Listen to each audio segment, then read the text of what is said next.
Hello and welcome to Between the Ropes TV, and today we're going to be reviewing the Warrington card. We're going to do it a little differently. With most of them, you build up to the main event, but I can't wait to just get into Warrington because, quite honestly, I'm disappointed, Josh. How are you feeling? Just deflated, isn't it? Like, all the build-up, obviously, Lara got the convincing stoppage win over him in February. You've had like a 6-month build. You know, the stage is set. It's been an absolutely brilliant undercard, which we will get to. You know, the Leeds fans were absolutely fantastic tonight. They really made it a proper event. So, it was great coming back, wasn't it? Especially when Sweet Caroline started. It was just like, you felt pumped up a bit at home as well. No, definitely, you know, we've missed it. As much as I've, to be honest, enjoyed the, I don't know if intimacy is the right word, but the small feel, and, you know, you've heard punches land, you hear what's going on in the corners. Yeah. My God, I've missed the fans. And it was a proper event. The stage was set. And, you know, after the first round, I thought, and when he said it himself, didn't he, straight after the fight, Warrington thought, you know, this is mine for the taking. I thought, you know, he came out, he landed the right-handed within the first minute. And then the bit that really made me happy was about 30 seconds afterwards, he backed him up onto the ropes. Warrington backed Lara up. And instead of chasing him, he sort of stayed, not in his shell, but kept his guard, kept his feet, and he didn't go chasing it. And I thought, right, that, you know, it's what we said in the preview. We're not the only ones, but that was what we needed from him. And I thought it was all there. And then obviously the accidental clash of heads. I mean, it is a bad cut in fairness to Lara, but just absolutely devastated. It's the right decision that the ref's done. I don't think you can argue with that. I just think that it's disappointing. And when Warrington said, I thought I caught him in the first round, no, it was heads. You might not have realised at the time, but it was definite heads. But I think for me now, it was good to see the side. It looked really good, but then I do wonder. Warrington clearly wants that third fight. He wants to right his wrong, which is always great to see. But was those 2 rounds enough for Lara to change his game plan next time? Because, like you say, Warrington, he laid it out there. He's shown that first round what he was going to do, and he can do it all night. And sometimes it's too late for a boxer to change mid-fight. But now, if they go for the third, Lara's got time to think, right, what else can I bring to it? So will this make a more exciting third fight?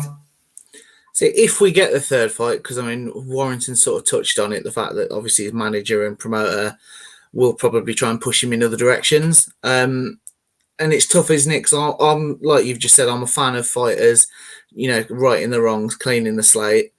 But also, you know, he's 31 now at featherweight. He's got to go for the big fights, hasn't he? You know, how long is it going to take for the cut to heal?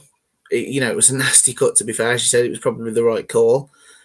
And then you've got to build to it. And I think Lara probably, he would want to bring something.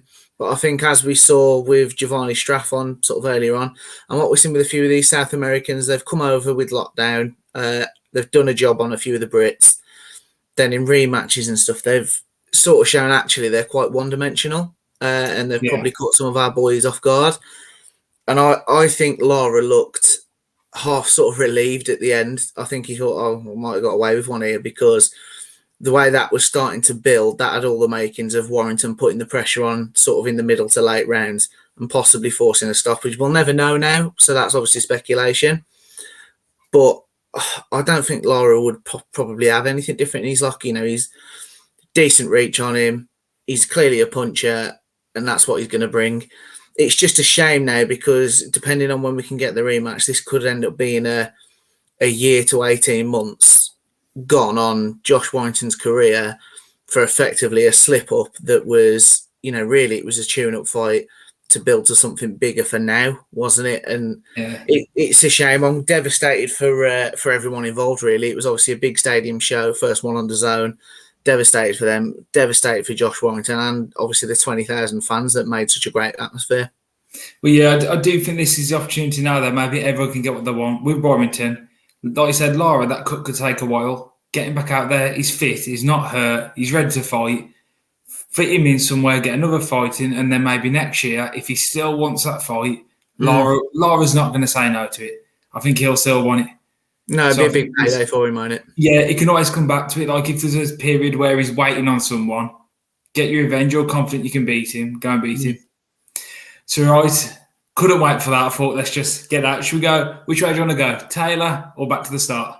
No, go on. Let's go backwards. Do it in fully reverse then. Fully reverse. When Scott wakes up hungover in the morning, he'll have a complete panic attack. Flipping the switch. Right, so Taylor, what did you make of a performance? Do you know, I wouldn't say flat. I think that's the wrong word. I thought it was quite a routine win. The way the performance went, I sort of half expected there to possibly be an announcement of her next fight afterwards, because I thought she played it quite safe. You know, she was clocking up the rounds. I mean, you know, she got the clean sheet win, didn't she? Won every round, and you couldn't argue with that. It was absolutely the right decision. But it was only in like, you know, the 7th, 8th, 9th and 10th round where we saw her up the work rate, increase the shot selection. Obviously, she scored the knockdown in the 8th. And that was when we saw her best work. So I thought she played it safe, did what she got to do. You know, as they said, Jennifer Hand, she had 3 fights in 5 years, and I think you could almost sort of tell that in the earlier rounds. So no, it was a good win for Taylor, comfortable, I think, as sort of most people sort of predicted. I'm just excited about what's next. You know, like they said, she's 35 now. I know you're possibly leaning more towards Jessica McCaskill, but I need to see that Amanda Serrano fight next. See, I'm not leaning towards the fact that I want that one more. I want the Serrano. I just think the McCaskill will be next. That's where I'm going. But I do wonder when, like, Katie Taylor's got so much more in her locker than what she showed tonight. Definitely. And she's not the kind of fighter to me who can't be bothered to turn up at all. She always wants to fight. But I do wonder whether some fighters can go in there a little more reserved in the fights that they think not are easy. I don't take anything away from Han. I just think that they think they can win comfortably. So they take their foot off the gas a touch, so then they don't scare these big names off. Because if she goes, does a massive job, looks unbelievable, then the fight she wants might just think, no, not yet. Whereas on that performance, Serrano McCaskill, while McCaskill was there, she might be watching on just thinking, I can take her, I can take that performance. And that way you get in the fight you want. So you got to think, sometimes, is there more to the performance than what you see? Yeah, I think there might be a touch of that. I also just think, you know, Serrano was out last week, wasn't she, on that undercard. And I think she came through clean, as in no damages. So Katie Taylor's probably thinking, I need to do the same, possibly play it safe.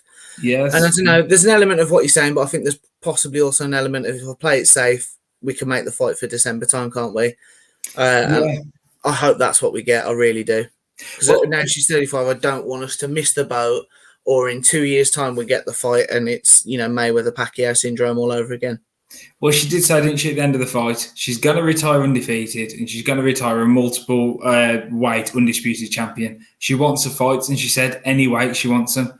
So I don't think she's bothered about which route she's going. But I think, like I say, 35, I know she's got to take these mandatories, but does she drop the belts and take the fight she wants now? Because, like I say, 35, she's done the undisputed route at that weight. Maybe it's time just to let them go, move on to the next one, get the big fights now. No, I 100% support that. I think no one's bigger than the belts, but I think with, you know, how political it all is now, and it's getting worse, not better, I think, she is bigger than the belts to it. You know, she's as close as what would be. We've talked about it with AJ and Fury. Put the belts in the bin, go and have the fight. That's what I want to see from Taylor now. You know, she's done everything she can, as you said. She's been undisputed. She's defended them. I'd love to see her in with Chantel Cameron.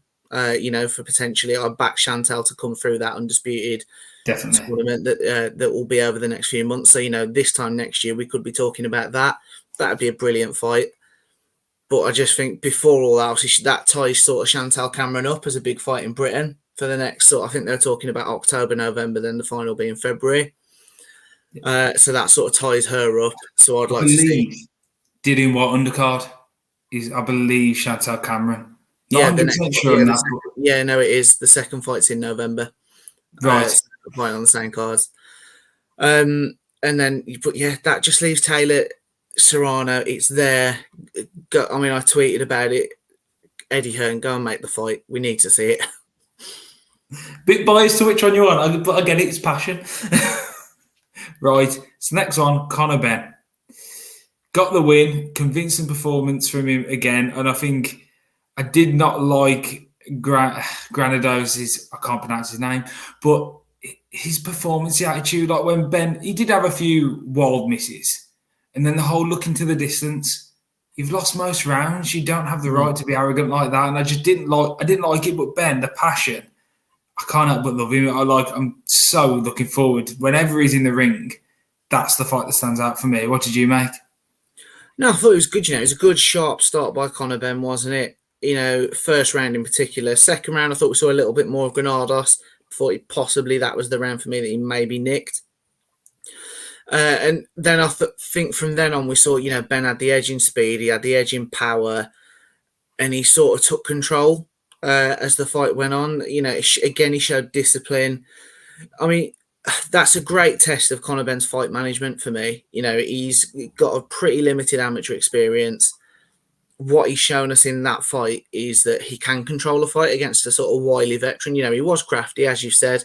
I wasn't a fan of some, he was running around the ring for chunks of rounds, which I'm not a fan of, particularly in the build-up. He was saying what a fan-friendly fight this is, talking like, as the Mexicans do, this is going to be an absolute war.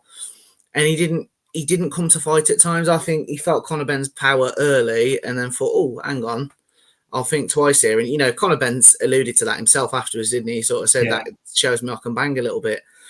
But no, I thought, great fight for Ben. Buzzing to see, he wasn't affected too badly by his recent bout of COVID, because that was a sort of worry, that how would that affect him? And I think it's about what's next now. He's done a job on Famaya in terms of boxed him. He smashed Sammy Vargas to bits, convincingly beat Granados tonight. The next fight, I mean, I think you've got to say hats off to Matchroom with how he's been matched. He's 19-0 now. They've built him properly. His last 3 fights have been against good, I won't say world level operators, but they've certainly been there and mixed it. They've just come up short at that level, and he's beat them all soundly. The next fight is crucial. I'd love the Amir Khan fight. I really would. I don't think we'll get it. Obviously, everything seems to be pointing towards Khan Brook. If not for me, it's Adrian Broner. That's the name I keep hearing for the end of the year. There is talk of it. I think Eddie Hearn alluded to a couple of weeks ago that they wanted sort of silly money for it, but pay the money because, Broner's, I think, 3-weight world champion. He's not what he was, don't get me wrong, but, he's coming off the back of a win. It's a great fight. I mean, let's be honest, it headlines the O2, doesn't it? So yeah, well, I think for me, the Brit in me, he wants the Amir Khan fight. But I think for Ben's sake, the Broner fight is the one, not Khan. I'm sorry, but Khan, you fight once a year, maybe not even that. I don't think it's going to benefit Ben.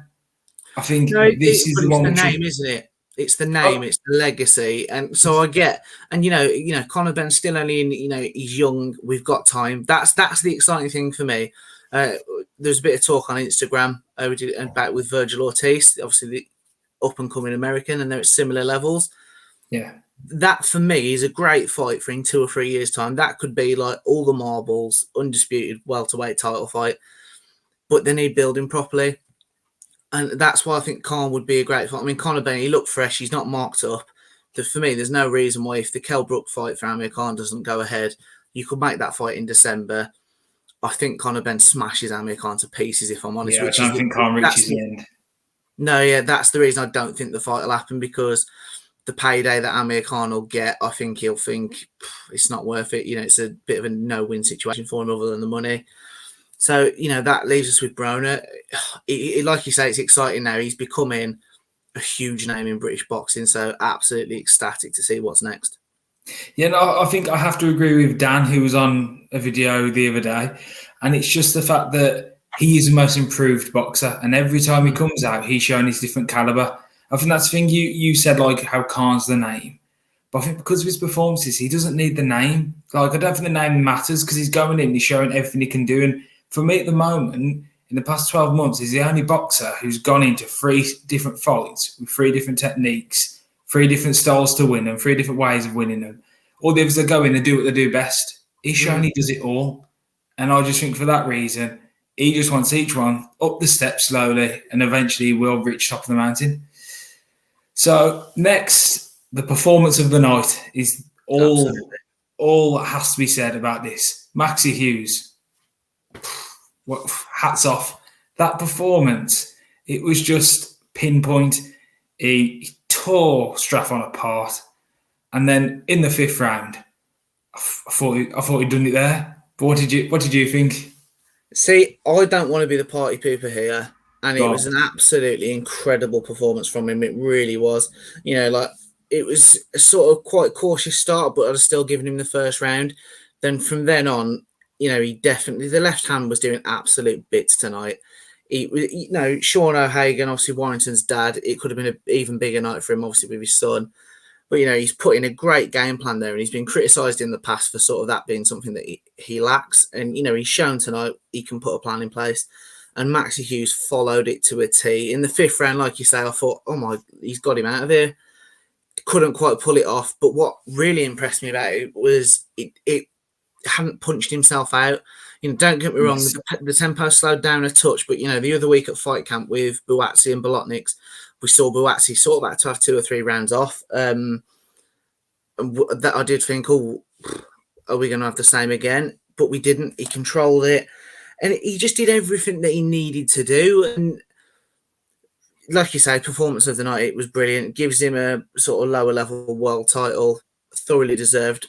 But I am going to act like, what do we know about Straffon? Obviously... It's power in it. Yeah, he beat James Tennyson, who we were all starting to really get excited about. They had a 1-round shootout, and obviously Straffon won. Straffon showed the same things tonight. He showed he was tough. He showed he can bang a little bit.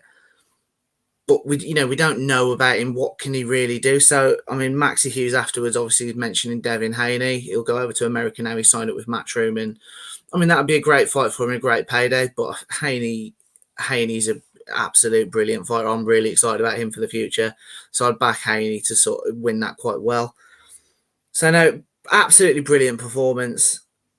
But we've just got to slow down for me and just, he should still be fighting at sort of European level. But yeah, I'm not saying it's his jump to the world. But Straffon, he's not really a boxer, but the power, you can tell he's got the power and he just wants a dogfight. And to not be dragged into it, I just think he managed it right. And the fact that every left hook Straffon was throwing, he just ducked underneath and just stepped to one side. I was thinking a boxer would learn that, and they'd combat it and they'd work ways around it and they'd catch him, and he just didn't. But he didn't give in. I just think the mental strength he's shown, because when you've got someone you've clearly beaten them and they want that dogfight, it must be hard just to think, right, I want to knock him out, and not to take that one step forward, and he didn't. I think his mental strength, just he knew what was important. He knew he'd won every round. And it was it was a brilliant performance. Absolute credit to him. The discipline was phenomenal, wasn't it? Particularly in the 12th round, obviously Straffon knew he'd got to go for the knockout and was trying to wave Hughes on, and he didn't, did he? He just sort of thought, no, I'll pace this one out. So it was absolutely top notch. Now we've got to move on, Ben. And, Ebanie Bridges, Gangloff, I can't remember her first name, I apologise. What the hell? Talk me through it, Ben, because I've said some harsh things about Ebanie Bridges in the past, and my attitude has been slightly changed on her. I'm impressed with some of the stuff she's doing and how much she's promoting the sport, but I'm not happy with tonight. Well, I just think, for me, first round, I gave it Bridges. I thought she looked good. She looked hungry. She just kept swinging the Dave Allen right hands in. And it was eventually I thought, she's got a chin on her, Gangloff. From the first round, you could tell. And I thought, but how long is that going to last? And then that punch in the second round when she hurt her hand, that was the downhill.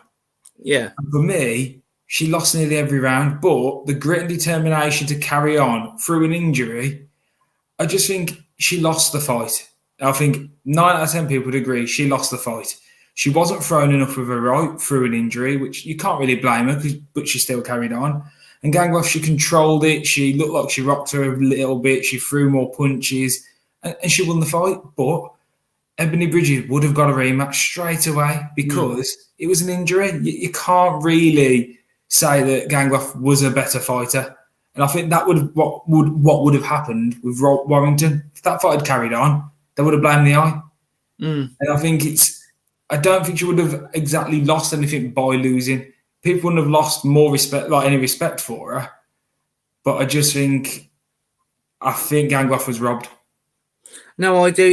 Gangloff for me, like you say, from the hand injury, she was quicker feet, quicker hands. She was busier, and absolutely commend Ebanie Bridges. She really did. She grinded it out, didn't she? She carried on throwing the right at times. You could see she was immediately wincing with it. And in her interview in one of the other fights, you could see, she said, "Oh, hopefully it's not broken," but the swelling look like it's broken. So absolutely rate the hell out of her for carrying on. But how you can give her that decision, it's bad for British boxing. And I thought Gangloff won that quite comfortably. Yeah. Aaron Barker on commentary agreed. I was scrolling through Twitter at the time, and most people were sort of saying Gangloff won. And then I saw Eddie Hearn sort of like give Ebanie Bridges the nod, and I thought, that's not a good look. Surely she's not won that fight. Then obviously she'd won the fight. And, I get she's doing brilliant things. She really is for the sport, and she's promoting it. Can't be doing with this whole wearing lingerie thing. My views on that. It's ridiculous.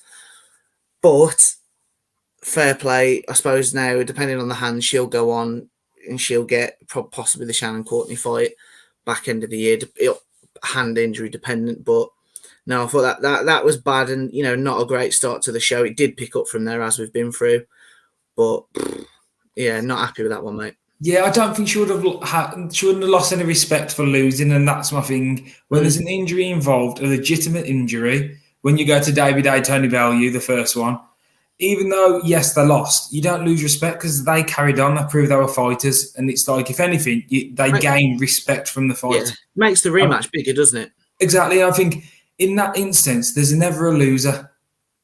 But anyway, let's go on to the next one. I'm going to go to Jack Bateson next. Oh, I'm not happy about that, but right, go on then. No, I thought let's end it on Hopey Price. We will end it on Hopey Price. Go on, Jack Bateson. We will end it on Hopey Price. Go on, Jack Bateson, come on. Well, what did you think, seeing as you want to talk? Bateson, I thought he was, relatively impressive early on. Got put down, obviously, in the second. And then I just thought he did what he needed to do. It was a good performance. Felix Garcia was pretty game. He'd come to fight. So, Bateson's going to have learnt from that, isn't he? So, yeah. But yeah, I thought Bateson, took a few shots, flush. So, we've learnt a lot about it. It's a great learning fight for him. And he won it on points. Again, excited to sort of see what's next for him. Will it lead on to the next man that we should be talking about? Well, I do think I fighters sometimes need the fight that he had tonight. It helps you because you know what to look out for when you're in now slugfest and you back's against the wall. And I think at one point it was, and then he came out the other side. And I just think you can only learn from it. So if anything, it's just a benefit. So anyway, to your disappointment, we'll end it on Hopey Price. Right, now, me and you, we've not disagreed on this. I'm not going to chuck you under the bus and say that. But I am saying I have been excited about Hopey Price from day one. I thought, brilliant amateur career, great trainer in Dave Caldwell. And, the one, not even criticism, but the one slightly negative thing that we've had to say about him recurringly is that he's not quite, before tonight, 5 fights, 5 wins, 1 knockout. We did see last month at Fight Camp, didn't we, that, there's a bit more power there with Grande. Obviously, he'd knocked Grande down and Grande was saved by the bell. But tonight, I think that is a proper coming out performance. Don't you smile, Ben. You need to start showing respect to Hopey Price because, he came out, he took the centre of the ring. He was just doing everything. And don't forget, this was a step up fight. This was, Hussein coming into this 16-1 experience. They said about it themselves before, he's done the 10 rounds, he's done the 8 rounders. Hopey's never been past 6. And I did think this was going to be the one that, possibly go that distance, but certainly to the later rounds. He scores the knockdown right at the end of the first. And I thought, oh, okay, this is good. They come out for the second. Both men, again, a little accidental clash of heads, wasn't it? Yeah. Give both men a cut. Hussein had come off worse, in all fairness. Then Hopey just decides, bored of this. Don't need to be in this fight no more. Scores another knockdown. And then he gets up, and fair play to Hussein. The blood was quite bad, in all seriousness. Hopey, a flurry of punches, and just finished it. Referee waves it off. And I think this really is a coming out win for Hopey Price. It was a shame that wasn't on the main card, in fairness.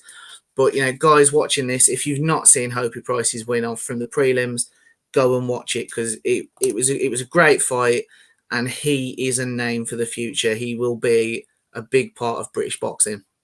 Well, I actually agree with you. I've never said anything bad about Hopey Price, so I don't know where you've got that impression from. You don't get excited about him, and you should. It's out of order. No, but I did feel sorry for him that he didn't have more of a crowd in there, especially for that performance. But I'm sure he had all his family and friends there being in Leeds. But for me, each fight is improved and he keeps getting better. And I know a lot of people won't rate boxers till they've had about 10 fights, but you don't see boxers improve this much with this little fights. And I think that is the main thing with him. And then we say about, he's not knocking people down, he's not stopping them. But then he's proved that whatever he's doing in the gym, it's paying off, and he's learning and he's willing to learn. And I just think that all he's got to do now is learn how to knock people down before the last 10 seconds of a round, and he'll get a lot more stoppages. Well, I think that's going to come again. A shout out to Matchroom, Eddie Hearn, Dave Caldwell, because he's been matched quite well. I think we'll see him kick on now. I think they'll start pushing him towards titles and eliminators for that. And I want to see it. I think he's ready for it, because we've not really seen him challenged in a fight. Grande showed, he came and wanted to fight a little bit. I think Hussein did as well.